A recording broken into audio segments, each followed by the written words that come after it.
বলুন সুবহানাল্লাহ।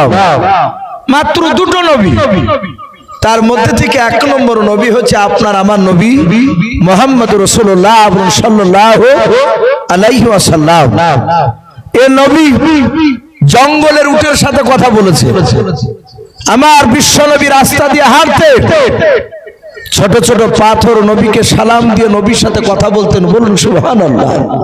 শুধু তাই নয়, আল্লাহর রাসূল গাছের সাথেও বাপজি কথা বলেছে। এ শুধু নবী দাবি করেছে তা নয়, সাহাবারা বলেন আমরা নিজ চোখে দেখেছি।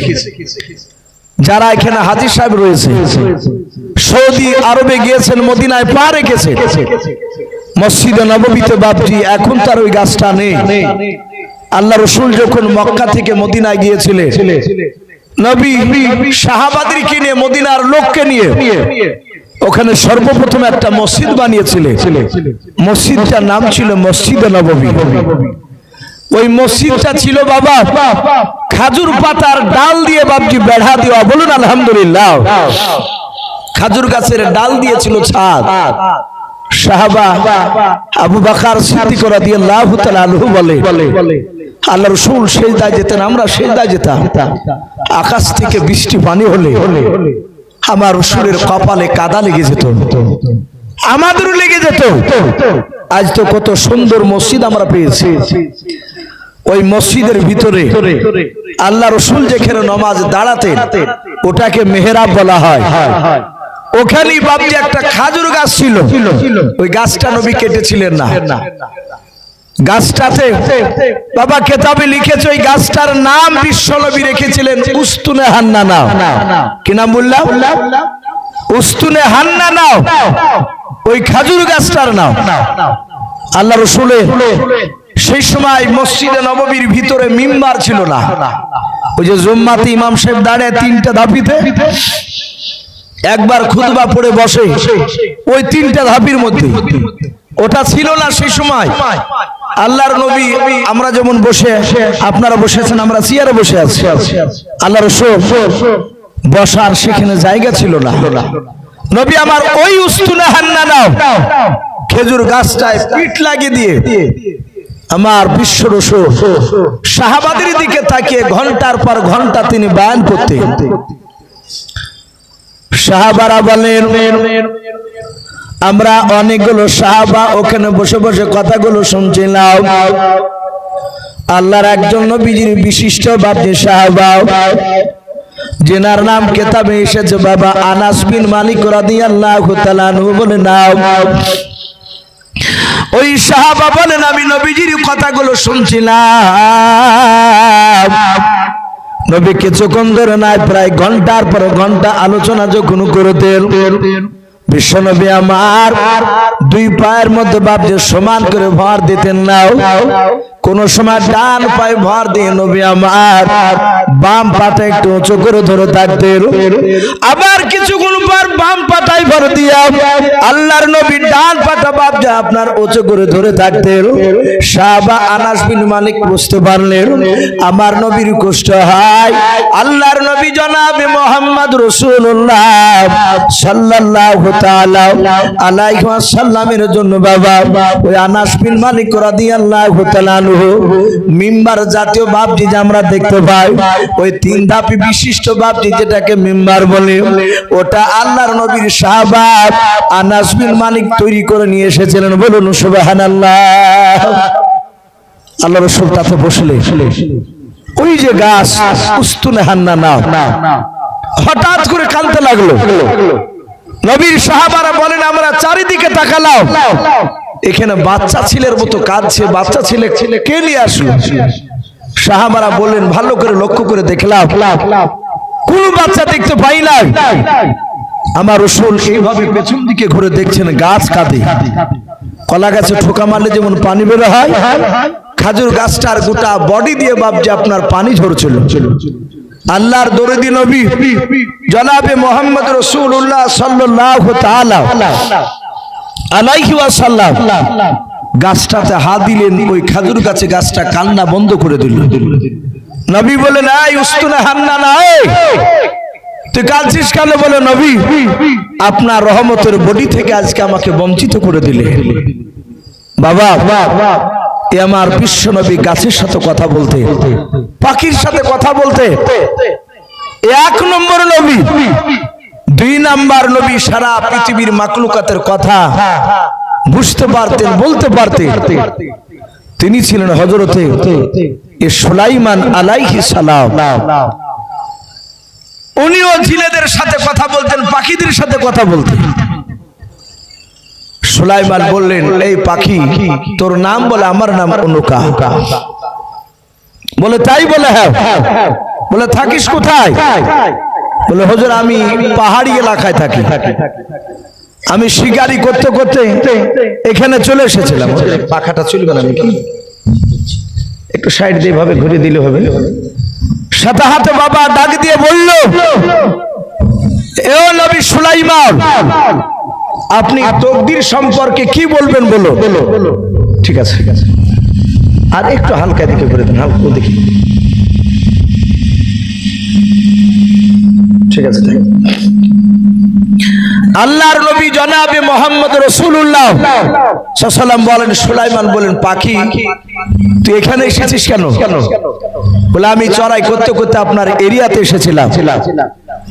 তকদির সম্পর্কে কথা বলবেন, তকদির কাকে বলা হয় আপনি একটু বলুন তো আমাকে। নবী বললেন, তকদির সম্পর্কে তুই জানিস না? বলে না। বলে আই উনুকা, তুই যে আমার এখানে এসেছিস, তোর মার পেটে আসার আগে 70 বছর আগে আল্লাহ লিখে দিয়েছে তোর তকদিরে। বলুন সুবহানাল্লাহ। বলে আমার বিশ্বাস হলো না। বলে বিশ্বাস হলো না? বলে না। বলে আপনি আমাকে তকদির সম্পর্কে তাহলে একটু বুঝান। কিতাব এসেছে হায়াতুল হাইওয়ান কিতাবটাই। সুলাইমান বললেন, এখান থেকে নিয়ে পূর্ব দিকে একটা লাস্ট একদম যে শেষ দেশে, ওখানে একটা বাদশা আছে। সুলাইমান নবী বলছে এটা তার মুজিজা ছিল। বলে সেই বাদশার কি হলো? বলে ওই বাদশা আছে, সেই বাদশাটার নাম হচ্ছে আলতাফিস। ওই বাদশার একটা বেটা আছে, তার বয়স হলো প্রায় মোটামুটি বছর 1.5 হবে। বলে তাই? বলে হ্যাঁ। বলে আই উনুকা, এখান থেকে পশ্চিম দিকে শেষ প্রান্তরে একটা বাদশা আছে, তার নাম হচ্ছে জুলতাফিস। তার একটা বিটি আছে। আজ দিন 3 হলো সেই বাচ্চাটা জন্ম নেওয়া। শোন, তকদির কাকে বলে তুই জানিস না? বলে না। বলে আজ থেকে নিয়ে পাক্কা 16 বছর যেদিন পূর্ণ হবে, সেদিন ওই পূর্ব দেশের বাদশা ছেলে আর ওই পশ্চিম দেশের মেয়ে 16 বছর কার যেদিন পূর্ণ হবে, সেদিন তাদের দুজনার বিয়ে হবে। জোরে বলুন সুবহানাল্লাহ। এটাই ওদের তকদিরে লেখা আছে। অনুকা পাখি বলল, আমি বিশ্বাস করলাম না, আমি গিয়ে দেখবো তারা বাস্তবে আছে কিনা। অনুকা পাখিটা বাবা সোজা ওখান থেকে উড়ে চলে গেল। প্রায় 3 দিন পর্যন্ত বাপজি পাখিটা উড়ে চলে গেল। আল্লাহ তার ডানাতে আসতো শক্তি দিয়েছিল। ওই পূর্ব দেশের লাস্ট দেশ বাপজি দেখছি বাদশাটার নাম বাবা লোকে বলা বলি করেছে আলতাফিস। দেখে তার 1.5 বছরের বাচ্চা বাবা সিংহাসনে বাপজি আপনার একটা বেটা ছেলে নিয়ে বসে আছে। পাখিটা দূর থেকে বাপজি দৃশ্যখানা দেখিলাম। ওখান থেকে আবার নবী সুলাইমান কিসে বলে, নবী সুলাইমান আপনার কথা সত্য হয়ে গেছে, দেখলাম ওই ছেলেটার নাম। ও নবী সুলাইমান, আপনি হুকুম দেন, এবার পূর্ব দিকে নয় পশ্চিম দিকে যাব। পশ্চিম দিকে গিয়ে দেখব যদি জুলতাফিসের যদি মেয়ে যদি থাকে নবী গো, আমি আর আপনার দরবারে ফিরে আসবো না। আমি দেখতে চাই ওদের দুজনার কেমন করে 16 বছর কার যেদিন পূর্ণ হবে, এদের দুজনার কিভাবে বিয়ে হয়। 16 বছর পূর্ণ হওয়ার পর আমি পরের দিন আপনার দরবারে দেখতে আসবো। বলুন সুবহানাল্লাহ। নবী বলে অসুবিধা নাই, যাও। অনুকা পাখিটা সোজা উড়ে গিয়ে দেখছে ওই বাদশার পিঠে দোলনায় শুয়ে আছে। তফসিরে লিখেছে বাপজি পাখিটা দোলনাকে ঠোঁটে করে ধরে নিয়ে আকাশ পথে পাড়ি দিয়ে তার গন্তব্যস্থলে চলে গেল। বাদশাহ শত চেষ্টা করে ওই পাখিটাকে বাপজি ধরতে পারলো না, তার পিঠুকো কাড়াতে পারলো না। আল্লাহর কুদরাতে ওই পাখিটাই মেয়াটাকে বাপজি লালিত পালিত করছিল। আস্তে আস্তে আস্তে আস্তে বেশ মেয়াটা বড় হয়েছে। সেই গুহার ভিতরেই থাকতো মেয়েটা, সারাদিন বেরোতো, গুহাতে থাকতো, খেলাধুলা করতো একা একা। নবী সুলাইমান আর মনে নাই ওই পাখির সামনে যে ওয়াদা করেছে, ঠিক আলতাফিসের ছেলে বড় হয়েছে। বাবা অনেক লম্বা ঘটনা আছে, আমি একটু মোটামুটি বলছি। আল্লাহ রাব্বুল আলামিনের কুদরাতে ওই বাদশার বেটা বলছে আমি ভ্রমণ করতে যাব, ঘুরতে যাব। ওরা নৌকায় চেপে ঘুরতে গিয়েছিল কয়েকটা সাথীকে নিয়ে। ঝড় বৃষ্টি দিয়ে এই আলতাফিসের বেটাকে বাপজি তুলে নিয়ে গিয়ে ওই যেখানে উলুকা পাখি থাকতো, ওই যে জুলতাফিসের মেয়াকে নিয়ে গিয়েছিল, ওই পাহাড়ের চূড়ায় নিয়ে গিয়ে ফেলে দিল। বলুন সুবহানাল্লাহ। আল্লাহর লিখন তো বাপজি বিঘ্ন যাবে না, আল্লাহ যেটা লিখে দিবে সেটা ঘটবে। সেখানে বাপজি মেয়াটা দেখলো এই সে যুবক। কোন যুবক দেখতে পেল, হঠাৎ যুবকটা বলল হে তুমি কে? মেয়েটা বলল আমার বাপ মাকে আমি চিনি না, একটা পাখি আমাকে এখানে মানুষ করেছে। ও বলে আমি অমুক বাদশার ছেলে। বাপজি বেশ থাকে, গুহার ভিতর লুকে রাখে, জানতে দেয় না। ঠিক যেদিন 16 বছর পূর্ণ হলো সেদিন এই রাজিক বিন বারমুশালা বলে উনি ওই জায়গায় গিয়ে ওদের দুজনার বিবাহ পড়ে দিয়েছিলেন তখনকার শরিয়াত অনুযায়ী। বলেন আলহামদুলিল্লাহ। সুলাইমান আলাইহিস সালাম তিনি জানেন না, পাখিটা 16 বছর যেদিন বাপজি 2 দিন হয় সেদিন ওই মেয়াটাকে একটা বাক্সের ভিতরে ভরে নিয়ে এসেছিল। মেয়াটাও চালাকি করে ওই বাক্সের ভিতরে ওই যুবকটা ছেলেটাকে বাপজি ভরে নিয়েছিল। সুলাইমানকে বলেন হে নবী সুলাইমান, আপনি তকদির সম্পর্কে কথা বলেছিলেন আজ থেকে 16 বছর আগে, 16 বছর 2 দিন আগে।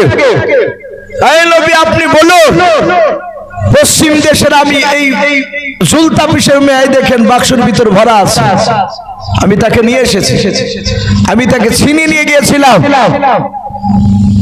কই বিয়ে তো হয় নাই, পাখিটা জানেই না যে বাপ যদিকে বিয়ে হয়ে গেছে। সুলাইমান আলাইহিস সালাম তিনি অবাক হয়ে গেলেন, তাই তো আমি তো ওর সাথে চ্যালেঞ্জ ছুড়েছিলাম। রাজিব বিন বারমুশালা বলে হুজুর ভয় পাবেন না, আল্লাহ চাইলে সব সম্ভব। ওই বাক্সের ভিতরে ওই মেয়েটার স্বামী সিদ্ধ ভরা আছে। সুলাইমানকে সব ঘটনা খুলে বললেন। পাখিটা অবাক হয়ে গেল। সুলাইমান বলেন এটাই হচ্ছে তকদিরে লেখো। এই যে আমরা এখানে বসে আছি, রাত্রি 12টার পর কতটা মানুষ থাকবে, যত লেখা ছিল বাপজি ততটা তার বাইরে হবে না। সুলাইমানের দরবারে পাখিটা বলল নবী আমাকে ক্ষমা করে দেন। পাখিটা তার নিজের দেশে আবার চলে গেল। সুলাইমান আলাইহিস সালামের নবীর ব্যাপারে জানার পরে, তকদীরের ব্যাপারে জানার পরে সুলাইমান আলাইহিস সালাম রাজ দরবারে সিংহাসনে বসে আছে।